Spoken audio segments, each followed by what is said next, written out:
Neil, it's good to have you on the show this morning. Thank you very much, Sammy. Good morning to you. Good And morning good to morning to everybody. you. Good morning to you as well. Let me take your reactions after the match. Oh, I was disappointed. Obviously, I mean, most Ghanaians would also be disappointed. I think the boys gave a very good account of themselves.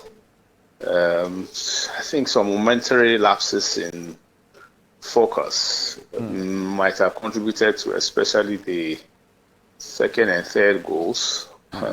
I think a lot of your listeners have already commented about the penalty, which to many connoisseurs, not only myself, didn't look like the kind of contact that would merit the award of a penalty. And the fact that there was VAR available to the referee, and I think it was just very strange seeing how VAR has been used to determine several marginal calls. And the whole essence of VAR is if there's a decision that's being taken that will significantly change the result of a match, the logical thing to do, the process thing to do is to consult. But that didn't happen. I think the boys, they fought valiantly. I mean, going down 3-1, still coming back, fighting.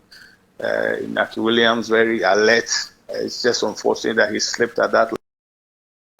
The shot would have been about 3-3. But all in all, I would say for a team that is, I said it before, the game that is still in its building stage. We're playing against an established team, and to fight the way they fought is worthy of commendation. Now, the first half, you realize that the dominance of the Portuguese, was more than 80%. And now I see a good defense, more ball at the end, more right wing on the man. Not your boys, I saw some focus in your left on them.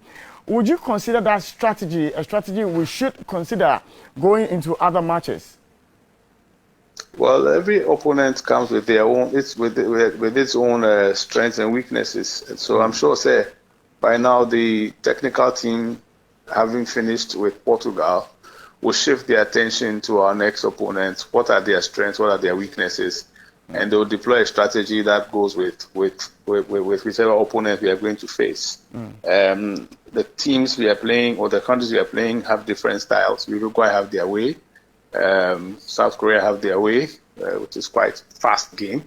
And then Portugal also have their way they play. So it will depend on how the technical team have assessed our next upcoming opponents, and then the strategy to be deployed would be deployed.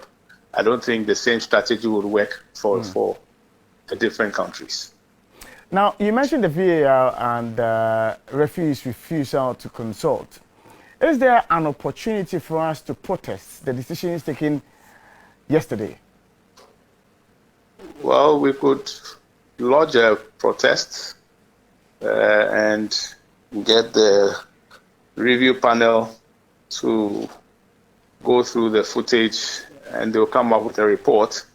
But the unfortunate thing with football is that no matter what report they come out with, the result still stands. So, yeah, that's basically where it would get up to. At least if it's to vindicate our belief that that decision was a decision that ought not to have been given, then it would have been worth it. I've seen it happen in some other jurisdictions where the referees review panel have come out. I think in the English Premier League, there were a couple of incidents like that, and they've come out to say, oh, this decision was a wrong decision. It should never have been given. But it doesn't change the results.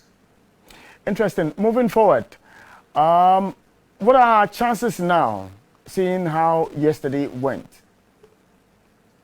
Oh, I still think that we have a shout for qualification, given how the team played yesterday. I think, yes, you are right when you said that we were like soaking Portugal pressure, but I believe it was in line with the strategy that the coach and the technical team had mapped out. I watched Uruguay and South Korea, and I don't see why we cannot hold our own against them. The hope is that we would be able to nick marginal victories in both games and position ourselves to qualify. It will not be easy, but hey, qualifying to the round of 16 in a 32-nation World Cup will never come easy. We're grateful, Neil, that you made time to join us. All right. You're welcome.